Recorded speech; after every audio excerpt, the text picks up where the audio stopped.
Hi friends, how are you? ఈరోజు మనం ద్వాదశ జ్యోతిర్లింగాల గురించి మనం తెలుసుకుందాం. ద్వాదశ అంటే 12. ఈ 12 జ్యోతిర్లింగాలు మన ఇండియాలో మొత్తం ఏ ప్లేస్లో ఏ రాష్ట్రాల్లో ఉన్నాయి, ఏ ప్రదేశాల్లో ఉన్నాయి, వాటికి ఉన్న ప్రాముఖ్యత ఏంటి మనం తెలుసుకుందాం ఫ్రెండ్స్. Okay, let start. ద్వాదశ జ్యోతిర్లింగాలలో మొదటిది సోమనాథ్ జ్యోతిర్లింగం. ఇది గుజరాత్ రాష్ట్రంలో ఉన్నది. దీనిని చంద్రుడు ప్రతిష్టాపించాడని భక్తుల నమ్మకం. ఇక్కడ శ్రీకృష్ణ పరమాత్ముడు లీలగా వెలిగించిన జ్యోతి ఇప్పటికీ వెలుగుతుండడం ఈ జ్యోతిర్లింగం యొక్క ప్రత్యేకత. సోమనాథ్ జ్యోతిర్లింగము మొట్టమొదటి జ్యోతిర్లింగమే ఉన్నది. ఇది గుజరాత్ రాష్ట్రంలో కలదు. ద్వాదశ జ్యోతిర్లింగాలలో రెండవది శ్రీశైలం. శ్రీశైలం మల్లికార్జున స్వామి అని పిలుస్తారు. శ్రీశైలంలో ఉంది ఇది. ఇక్కడ స్వామిని మల్లికార్జున స్వామి అని పిలుస్తారు. ఆ పేరు రావడానికి కారణం చంద్రావతి అనే భక్తురాలు ఆ స్వామివారిని మల్లెపూలతో పూజించడం వల్ల ఆ పేరు వచ్చిందని చెబుతుంటారు. స్వామివారికి జ్యోతిర్లింగం ఏర్పడిన తర్వాత అక్కడ మల్లెతీగ ఒకటి రావడం వలన స్వామివారిని మల్లికార్జున స్వామి అని పిలుస్తారు. ఇక్కడ అమ్మవారు కూడా శక్తిపీఠంగా వెలిసి ఉన్నారు. అష్టాదశ శక్తిపీఠాల్లో ఒకటైన శ్రీశైలం, దీనిలో అమ్మవారు బ్రహ్మరాంబికాదేవి రూపంలో వెలిసి ఉన్నారు.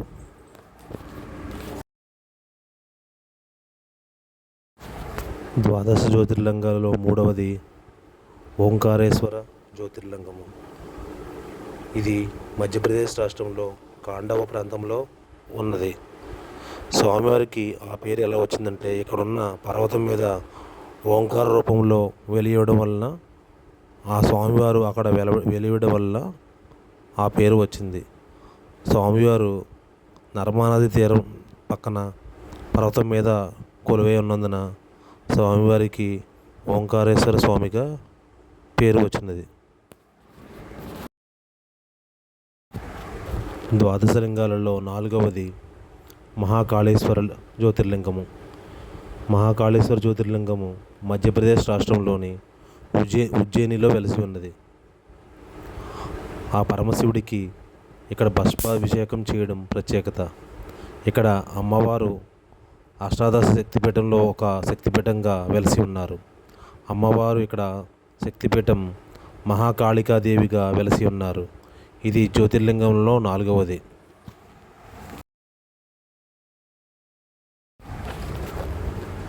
ద్వాదశ జ్యోతిర్లింగంలో ఐదవ జ్యోతిర్లింగము వైద్యనాథ జ్యోతిర్లింగము. ఇది వైద్యనాథ జ్యోతిర్లింగము జార్ఖండ్ రాష్ట్రంలో సంతాల్ దగ్గరలో ఉన్నది. ఇక్కడ స్వామివారు వైద్యనాథ్ జ్యోతిర్లింగముగా వెలిసి ఉన్నారు. ఇక్కడ రావణాసురుడు శివుడి గురించి తపస్సు చేసినప్పుడు తన 10 తలలను శివునికి అర్పించి ఉన్నాడు. శివుడు ప్రత్యక్షమయ్యి రావణాసుడి గాయాలను నయం చేసిన స్వామికి వైద్యనాథ జ్యోతిర్లింగం అని పేరు వచ్చినది. ఇక్కడ స్వామివారిని దర్శనం చేసుకుంటే ఎటువంటి అనారోగ్య సమస్యలున్నా సరే ఆరోగ్యవంతులు అవుతారని భక్తుల నమ్మకము. ఇది ద్వాదశ జ్యోతిర్లింగంలో 5వ జ్యోతిర్లింగమై ఉన్నది.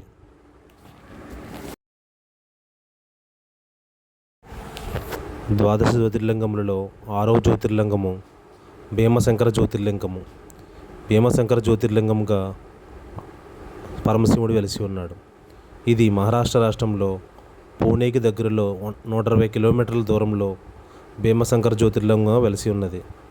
ఇక్కడ భీముడు అనే రాక్షసుడు పురాణకాలంలో పరమశివుని సంహరించిన తర్వాత అతడి తల్లి కోరిక మేరకు భీమశంకర జ్యోతిర్లింగంగా వెలిసి ఉన్నారని భక్తులు చెబుతుంటారు.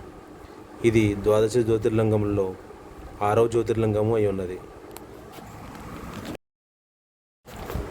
ద్వాదశ జ్యోతిర్లింగములలో 7వ జ్యోతిర్లింగము రామేశ్వర జ్యోతిర్లింగం అయి వెలిసి ఉన్నది. ఈ రామేశ్వర జ్యోతిర్లింగము తమిళనాడు రాష్ట్రంలో రామేశ్వరం వద్ద ఉన్నది. ఇక్కడ శివలింగాన్ని శ్రీరాముడు ప్రతిష్ఠించడం వలన ఈ క్షేత్రానికి రామేశ్వర జ్యోతిర్లింగం అని పేరు వచ్చినది. ఇది ద్వాదశ జ్యోతిర్లింగంలో 7వ జ్యోతిర్లింగమై విరాజిల్లుతున్నది. ద్వాదశ జ్యోతిర్లింగములలో 8వ జ్యోతిర్లింగము నాగేశ్వర జ్యోతిర్లింగంగా వెలసి ఉన్నది. ఇది గుజరాత్ రాష్ట్రంలో ఉన్నది. ఇక్కడ 25 మీటర్ల పొడవున శివుని విగ్రహం దర్శనమిస్తున్నారు. ఇది అరేబియా సముద్రం ఒడ్డున వెలసి ఉన్నది.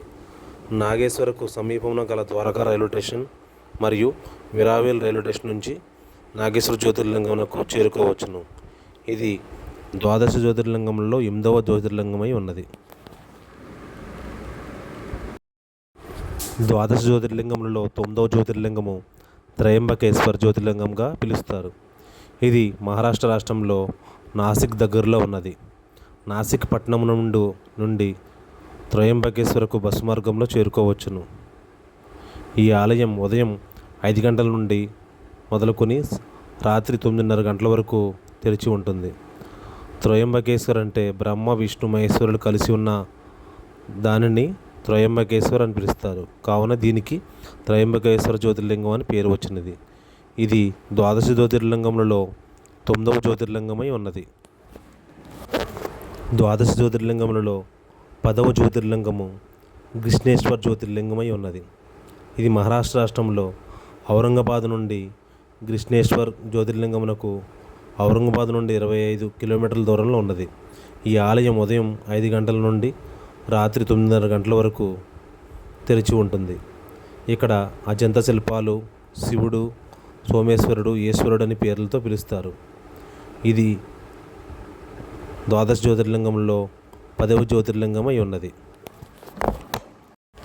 ద్వాదశ జ్యోతిర్లింగములలో 11వ జ్యోతిర్లింగం